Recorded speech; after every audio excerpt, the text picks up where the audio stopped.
The tribal beliefs are the ones that collectively condemn people, nations, and religions.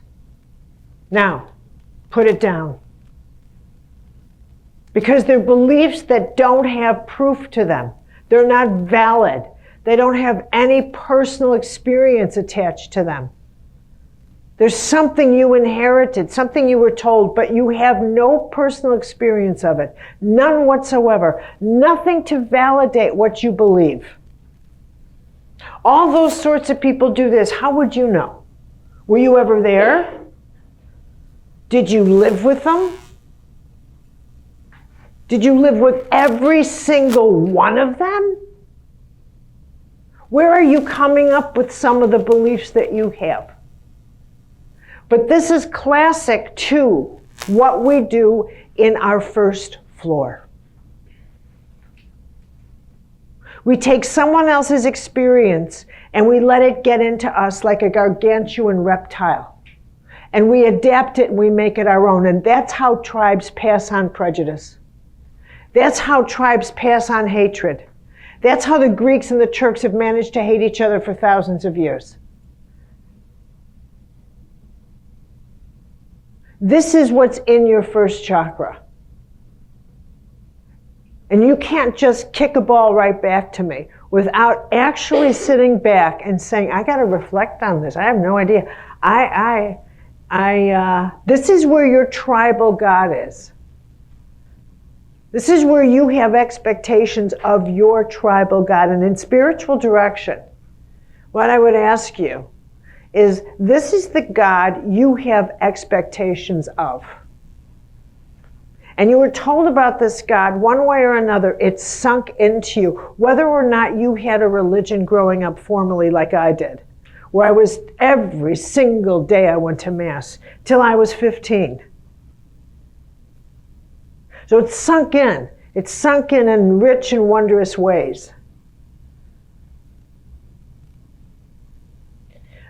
But you can't live in a culture, a Judeo-Christian culture, where you hear bells ringing on Sunday and you see you surrounded by Christmas and Hanukkah and all kinds of, and Easter and everything, where something doesn't sink in. In God we trust on our dollar bills, something sunk in even when you were a child. Where the language says there's got to be a reason. Something sunk in your first chakra, in which you imagined that there's something off the planet somewhere. Or there's some order, or there's something. And maybe that something's punishing, or maybe that something's good. But this is where that lives. Or maybe what's sunk in here is that I would believe if only I could see. Maybe that's what's sunk in. But if it did, this is where it sunk in. That there's got to be a tactile. And if that's what's sunk in, then you transfer it to people, which in this way, I would believe in you if only you could prove your goodness to me. I would believe if only you prove yourself to me. You will always live with a prove it to me switch in you. Because you're longing to have goodness proven to you. Because it's not a real thing. Do you see what I'm saying here? Yes, no? Questions on this? It's a very, very rich subject. It's a very rich discovery in you. It's like, what actually is in, what's that mechanism that draws me, that always makes me doubt a human being? Because all that hesitation that causes me to lack complete faith in someone. How many of you find it difficult to have complete faith in another person? That's right here. So check it off, and then describe why that is. Why? What do you find? What is your reason? Because everybody has not failed you. And reverse it. Why would people have a lack of faith in you? Because I promise you, you are giving off that message. So answer that question.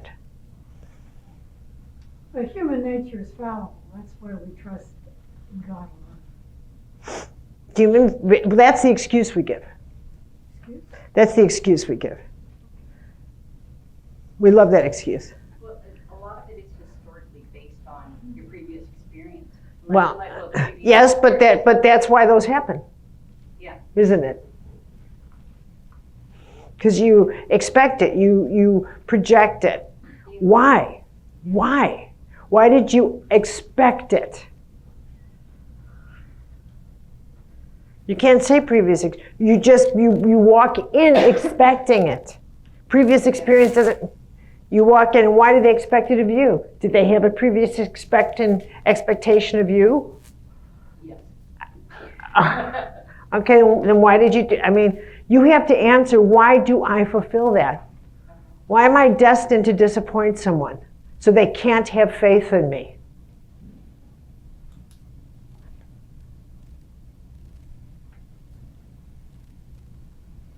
See, this is the place, this is that, but at the same time, it doesn't stop you from wanting a relationship. This is the paradox of the first mansion, of the first chakra.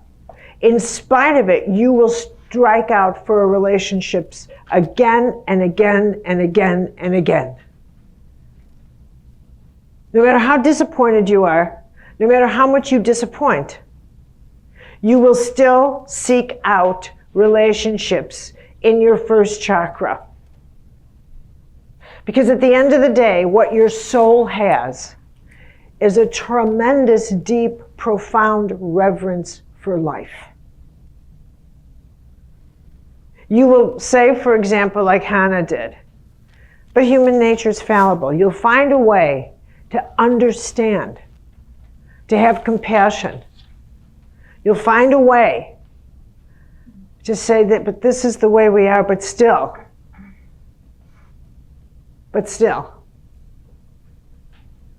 Yeah. So superstition is taking that word and Is there any water? oh, we'll get some. Could you get me some water, honey? I'm sorry, go ahead. Just taking that word, putting it in a much broader context. So something Which like word? Which word? Superstition. Yeah. So something like, I need to be married to be happy. Mm-hmm. Could be a superstition. Yes, it is. If you attach it to,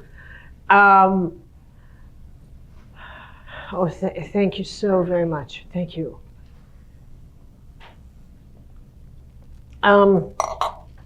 Because something bad will happen to me if I'm not. The caveat with a superstition is that it's not that something's wrong with me. It's that something bad will happen to me. A superstition is that there are consequences that are negative. It's not that something's bad about me. It's that if I don't do this, then something bad will happen to me. See the difference? It's a big difference. Okay, so if I don't get married, then something horrible is going to happen to me. I'll be visited by Republicans or something. See what I mean? That's my last joke. Okay. Yeah. There's a cringe factor in what I'm going to just say now. And it's a superstition thing that a lot of parents have about saying, well, you can't mention if your child's going to die, but everybody's going to die. There you go. The parent doesn't want to say that because it's Right. a horrifying thought. Right. So it's just words. Right. Which is why parents who lose their children are no longer visited by parents who have children. Wow. And that's very often the case. They'll stay away. And how do I know that? Because almost every parent in my family, my whole family has lost a child, including my mother and father. Absolutely, absolutely, they will hightail it out. All my aunts and uncles have lost a child. Cousins died in every family. Absolutely, without a doubt. Happens every time. Yeah. So I'm struggling a little bit too to conceptualize or make discrimination between superstition and non-superstition. So I believe, that first question, I believe in the power of unseen Absolutely, without a doubt. Uh-huh. I believe in the power of unseen forces. Wait. I had a microphone. Isn't there a microphone somewhere? Would you get that for me, Miriam? Because I have a microphone on and I'm afraid they'll start squealing with each other. Yeah, thank you very much. You can click, turn that out. Yeah. Okay. You will, just turn it on and then it warms up when you talk into it. Okay, can you hear me now? Yes. So I believe in the power of unseen forces. You can't convince me otherwise, right now, today. Right. And one of those unseen forces that I believe in is the power of prayer. Mm-hmm. But I'm starting to think now in the last 5 minutes that it's not really an unseen force anymore, because I'm learning to see it. So by training myself, nurturing my spirit to operate in the best interest of my soul, and being congruent with how I think about it at the mind level and how I feel about it at the heart level and what I do about it at the body level, I've actually seen a force that was previously unseen, and therefore it's not a superstition. Right. Where the superstition comes in is when we attach clauses to it in terms of how that power behaves. Superstitions occur. Superstitions are an attempt to decipher divine power. But they're in the category of the crafts, witchcraft, etc. They're an attempt, and voodoo, what do you call this? Ley lines, pentacle. They're an attempt to understand the organics of power and the infusion of prayer, and to second guess it, to figure out this works somehow. There's a system here somehow. And it's a way of people, and it comes right out of magic, comes right out of black magic, comes right out of white magic. It's a way of second guessing and thinking that you could form a relationship with it's an ego level that says there's a way, if you do this and you do this, then this. So it's an attempt to control the forces of nature through this, through egocentric, ridiculous, like alchemy is what it is. It's a lower art alchemy, and that's what superstitions are. So it's a manipulation of the truth. That's right. Yes, it's right. And it's actually, there's no truth to it. But what is truth is the archetype of the hierarchy of a truth, which is that there is absolute order to this universe. And that is what the baby druid saw, or the baby magician saw, or the baby wizard. They saw an order. And where the saint comes in is what the saint realized is this order is so perfect, even the chaos is perfect. Even the message in the chaos. Chaos is the wind that says, I need to shake this up in order for the next plan to come in, so hold on. Because I am even in the chaos. I am even more perfect in the chaos because I've ordered that. It's happening at the perfect moment in the perfect time. And I'm taking your energies to use the chaos. I'm taking your negativity. I'm taking everything that you have generated, and I'm going to do it to do a cleansing simultaneously. So let everything go. I know what I'm doing. And you surrender to it because you know that. You even know how that works. But in the superstitious mind, at the very beginning, everything scares you.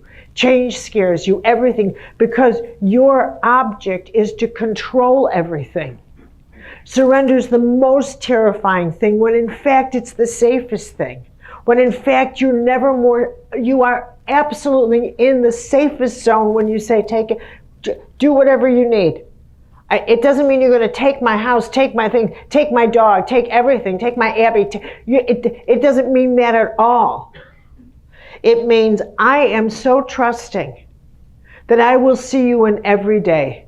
I will see you in every action. I will see you in every person I sit next to. I will now assume that you've even chosen my seat on the plane. You and me walk an intimate world now. You are everywhere and in everything. I will assume that if I'm late in a traffic jam, it is because you're protecting me from an accident. I will assume all things are with you. So it's a direct relationship rather than a detour. Terrific. That's it. Whereas in this world, in your first floor, you live as though you have to order everything because you trust nothing. You trust nothing and no one. You believe that if you don't order everything, someone will take it from you. If you're not at work, someone will look at your notes and take it from you, as if there's a human being who can order, is responsible and in charge of your reality. If you give them that authority psychically, they will take it. They will take it. They will puncture your energy field because you have allowed them to hemorrhage and you let the reptile in. And they will drain your energy, and there is such a thing as psychic riders. Because you let them in. Because you believed it. You believed it. You thought, you see yourself as too weak to manage your 100 units of energy. And you don't have discernment. You haven't said, wait a minute here. Wait, whoa! My castle gate is coming up. That's it. That's it. I'm stepping out of this. And I am learning to manage my interior castle. And I will not, I actually have stood in front of people and said, will you just give me a minute here? And I have closed my castle door. I haven't even left them. But boom! And I'm like, okay, go ahead. And I'm listening, but they are energetically, I have retreated into a circle of grace so fast so that no matter what they're vibrating, I don't want it anywhere near me. And for you, you run to that well, and you get a pebble in that well. You just learn to say, hover over me, God, pebble in the well. Or you close the castle gate.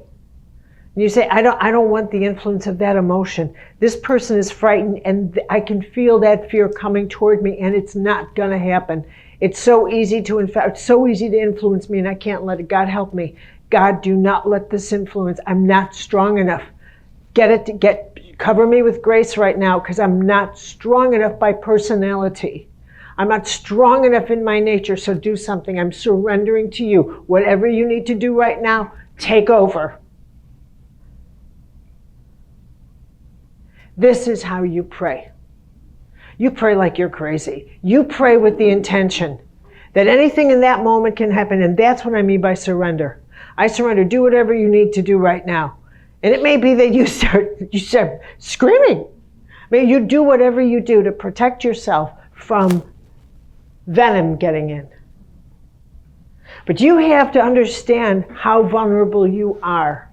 I had to understand how vulnerable I was, and it was big, huge. It wasn't little. It was big, huge.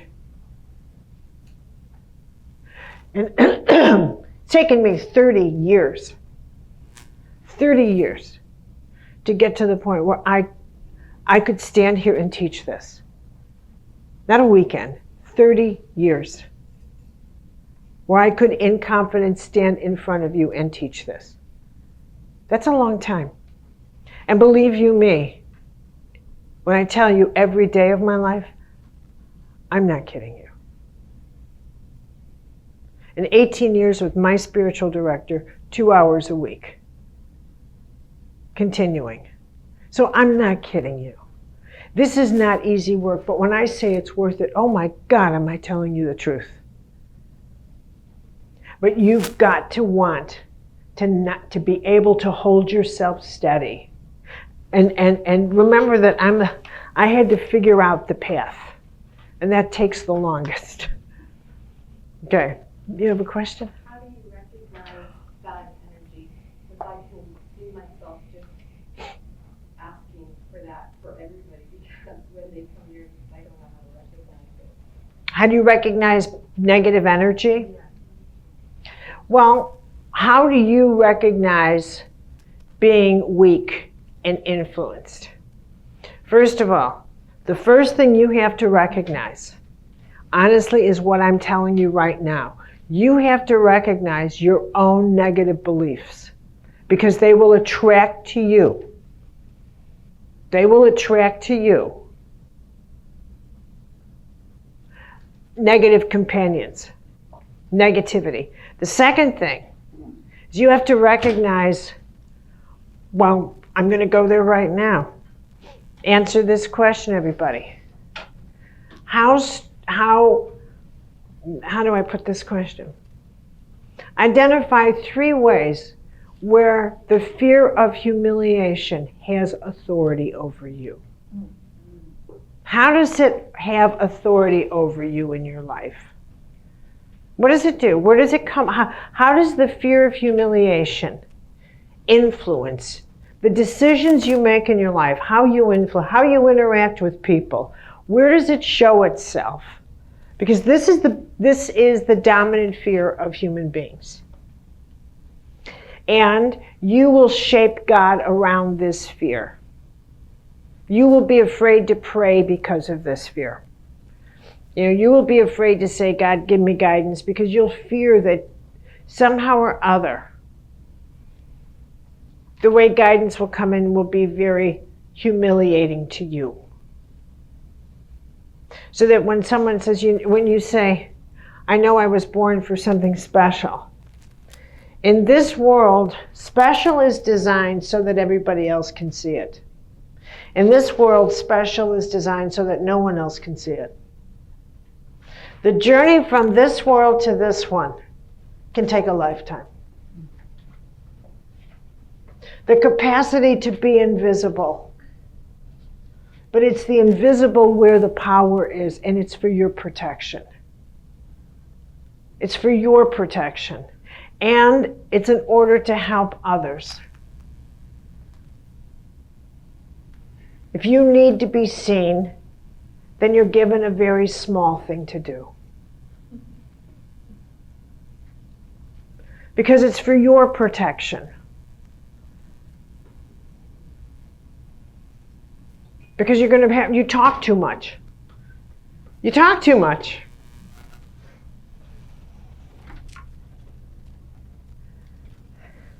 Do you get that? Okay, so I'd like to report that I'm having hot flashes, but you could tell I'm past that. Okay, so the fear of humiliation. Here's another thing. When you say, how can I tell? One of your biggest demons that you battle in this one world here, that causes you to not, barricade yourself. And this is a source of suffering, and it's the kind of suffering that when it's prolonged and really prolonged, you can cause the most horrific damage to your interior system, in the colon area, in the digestive area, and that's the crises of pride. Because that's the first chakra. So when I ask you this, what authority does pride have over you? What triggers your pride? For example, these are the rules when I asked you this morning, rules that you've made up, or maybe it was last night, I can't remember. This is where you've made up rules. Now, and this is, honestly, look at yourself and look at the rules you've made up that indulge your pride. I would never do, what won't you ever do? I don't allow people to talk to me like what? And does everybody know that? Does everybody know how they can and cannot talk to you? No. Okay, but I mean, it's important, because if you've made up rules, do you come with rules attached when they meet you? Here are my rules. Just so you know, here are my rules. So I need you to actually identify 5 rules you've made up that indulge your pride. I would never, and this is what I need. In order for me to be comfortable, I need my dietary needs met. This is pride. Trust me, if you were in a foxhole, you'd eat anything you could get your hands on. And your gluten-free nonsense and this and that and this and that and this and that would go right out the window. In desperation, you would eat anything.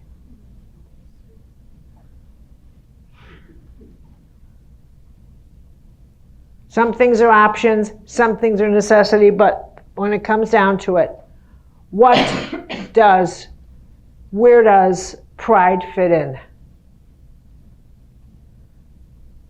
What do you actually have to have?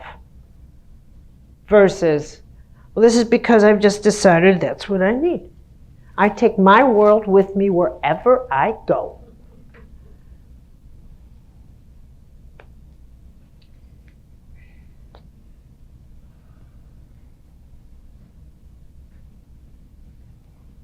See what I mean? It's very first world. I make the world spin around me.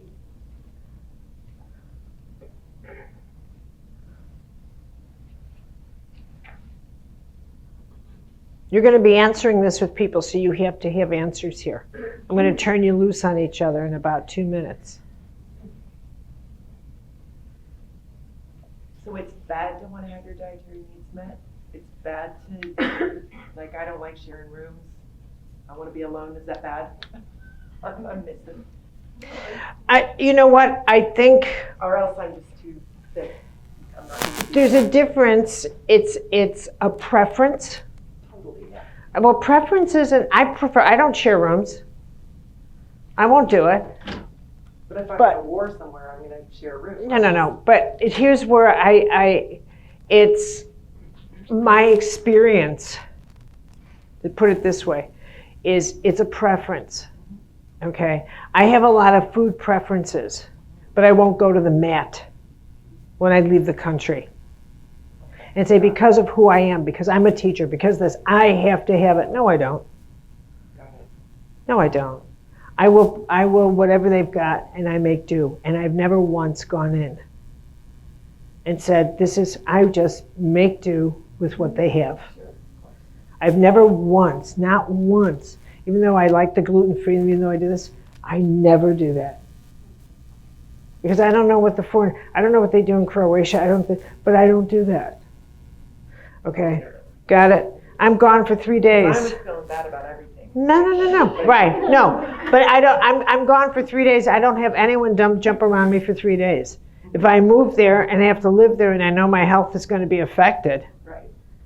then I make accommodations, but I will bring what I need. Does that make a difference now? Totally. You get the difference? Yeah. Could you distinguish between healthy pride and something we've done well? It doesn't have to be announced or anything, but healthy pride and unhealthy. Well, you know what hubris is? Yeah, but I'm not sure because English is a limiting language to have just one word. That's for right. such a broad Yeah, right. concept. Well, it's like I won't call them. They owe me a phone call. I won't forgive them because of this. So in one way that might be false pride or Hubris. It's that I'm so important, that what they did to me was so unforgivable. Well, what did they do? Well, what did they do? They did this or that. When in fact, if you come up to a different perspective, and you then step out of yourself, and you think, do you know what their karma is? Do you know what's going on with them? Why do you think you are the center of their universe? You're not. You have to take yourself out of being the center of their universe, thinking that you're the only thing that motivates the reasons why they do, or he or she does, the reasons that make the choices they do. Now, when you are in this world, when you are in the first chakra world, and you look at somebody or a situation. The only thing you can feel or see is the situation across the street. That's it. All you know are the facts so far as you can see them. This is what happened, and that's it. But I remember when I was a freshman in college in journalism, which was my major in that,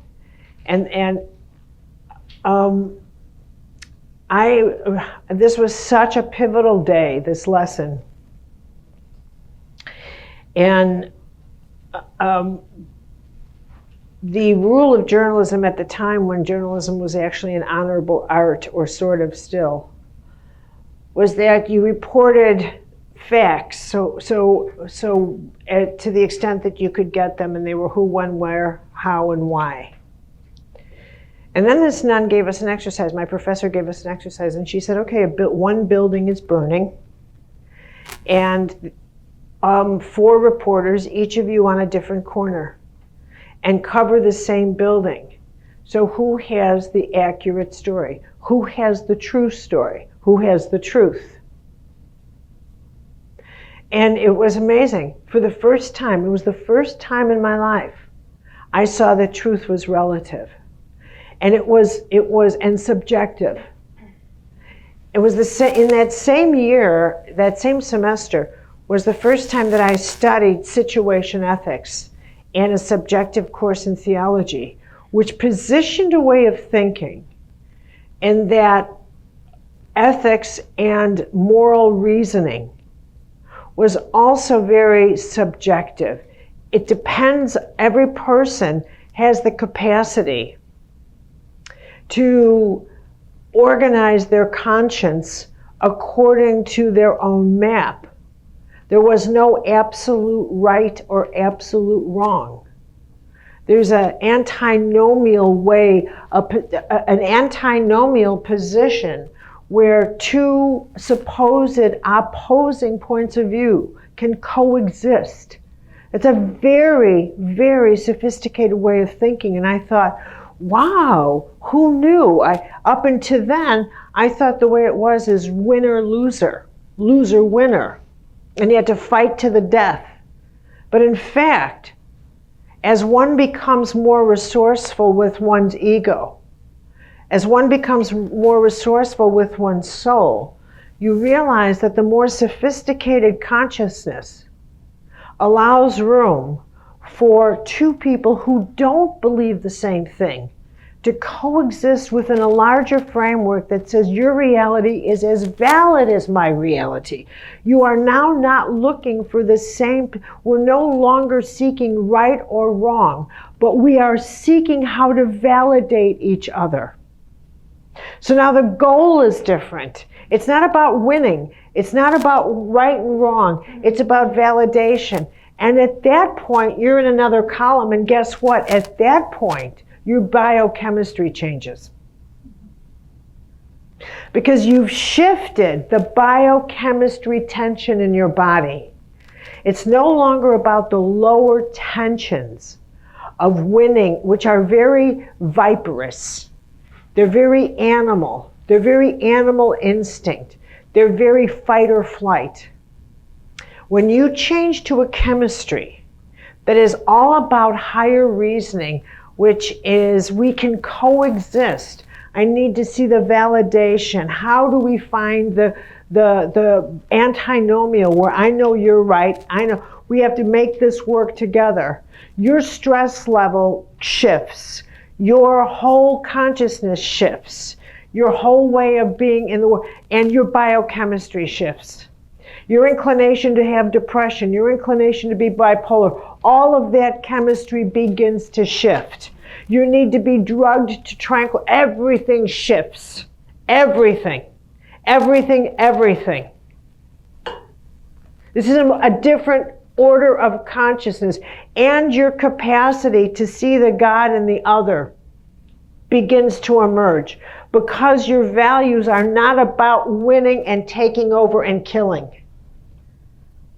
They're not about destroying the other so that you live and they don't, so that you can take more, they have less. You get that value system that says, this will work when we can work together. We can make this work. Because you have as much right on this planet as I do. This is not my planet. And we're both going to be off this planet in less than 20 years. Look at your face in the mirror. You're as old as I am. We don't have much time left. So it's not about staying here, living here, and getting how much we can. We're not going to be around that much longer. So let's make it as good as we can for those who come after us and those who come after them. Because that, at the end of the day, is what we will be held accountable for. We will not be held accountable for what's in our bank account, but for what life we have added with the life we have been given. And that is what's true.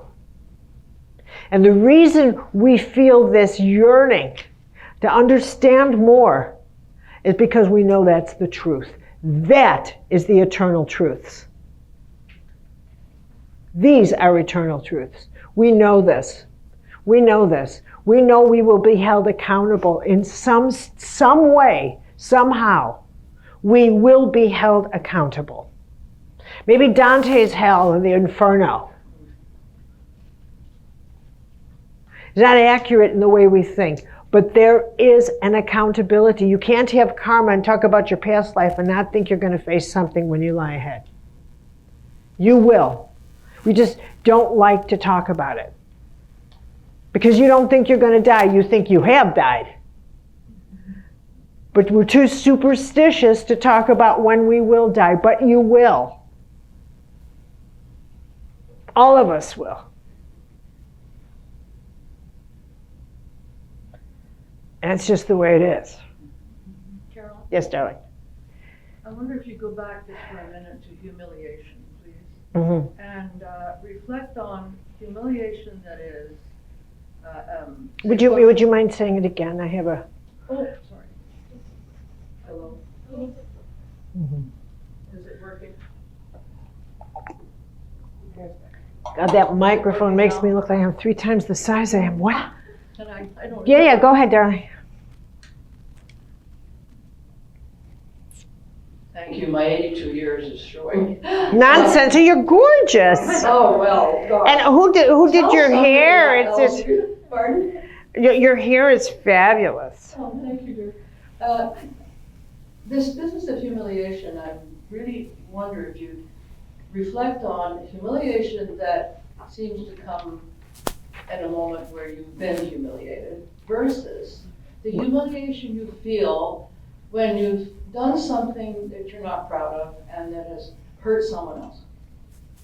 So at the first one, I'm not clear about. Well, you say, well, you don't want to be humiliated, so you maybe take steps not to be humiliated, or if you are humiliated in public for some reason or other, it's not a good feeling. Right, it's not, right. But if you do something in your course of life and you take a step, you actually actively do something that you know has let down something that you believe in deeply, and that you've either hurt somebody or you've done something where you suddenly feel humiliated because you have done it to yourself. Right.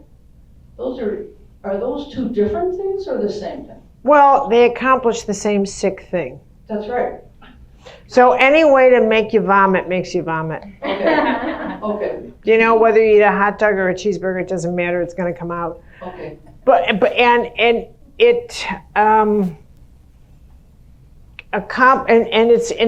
the positive side is you discover there's no escaping self-betrayal. There's no escaping betrayal, what you know to be.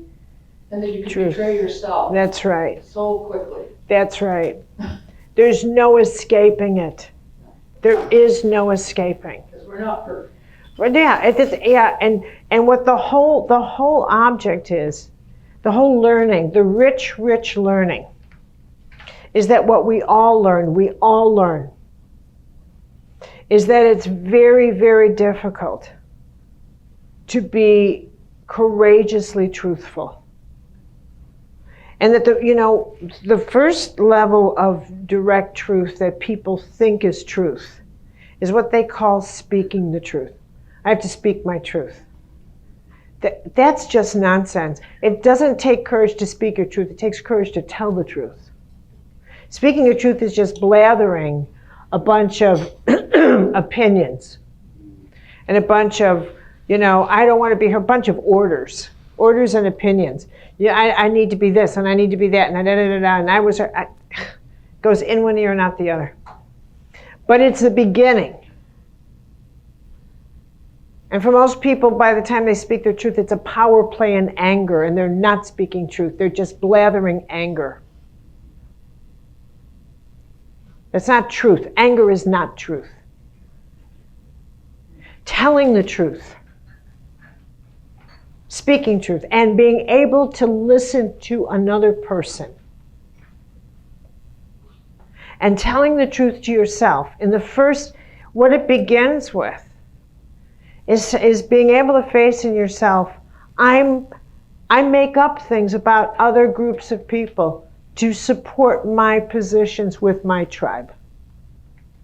And I maintain those because it supports the superiority of my tribe.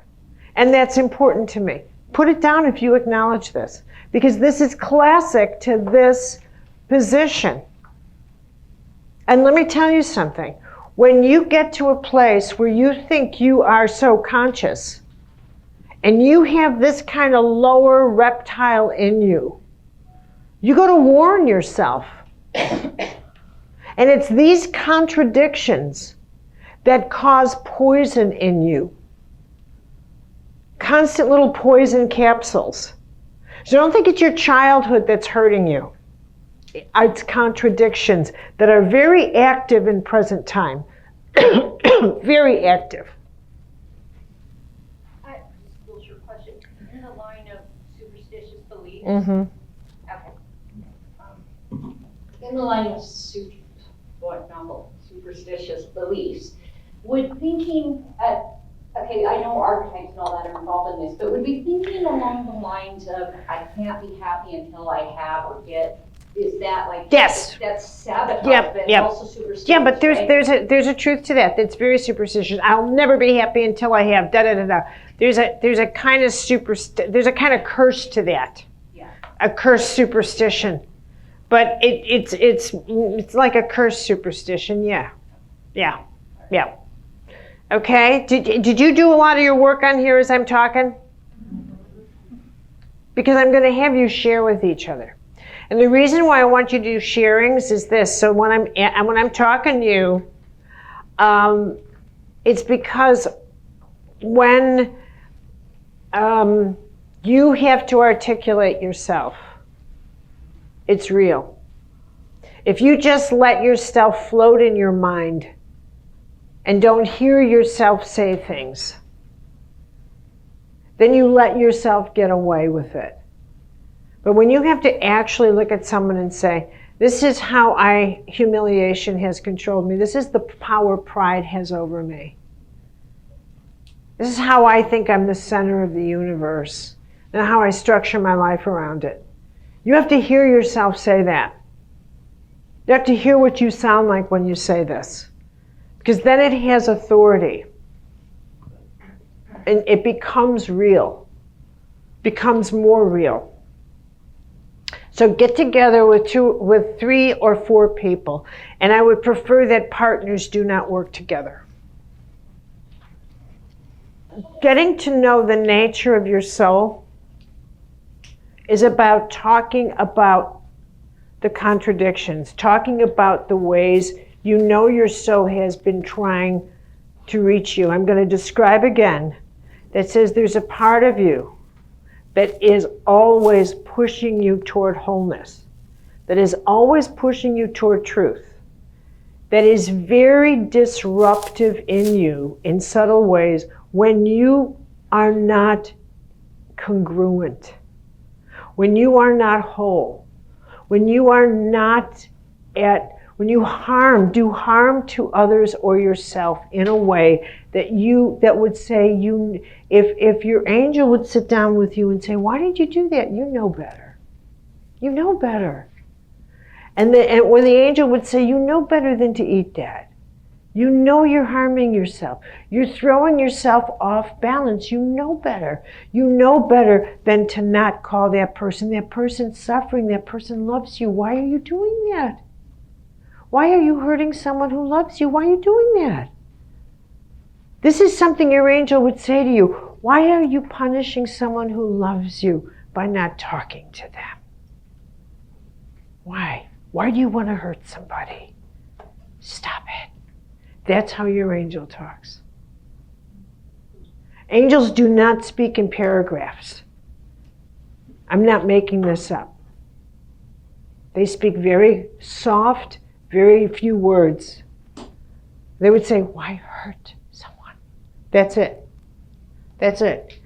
But the purity is such that it goes straight in, right through the heart, straight to the gut, and you go, ugh, and it doesn't stop pulsating. They're like little live circuits that will not leave you alone. And then as soon as you amend it, as soon as you call the person and you say, I'm sorry, I don't know, then as soon as it heals you completely. It unlocks an unbelievable healing grace. And it goes right through your body and right into your heart and right into your soul. It is that potent a grace. It's a salve. It's like that nectar from a bee. So when you talk about this, you're really examining what blocks you. And pride blocks you from making decisions that are really the way you want to, that prevent you from being as loving as you can be, as kind as you can be, loving your own life as much, that sometimes keep you angry when you don't want to be angry. Why do you want to be angry when you don't have to be angry? The source of it is this chakra, this center. So you got to dive down and you've got to answer that. Not so that to anyone else, but yourself, but you need to speak it to someone else, like in a tribal circle, so that it's real. So that's all I will say. Get to work.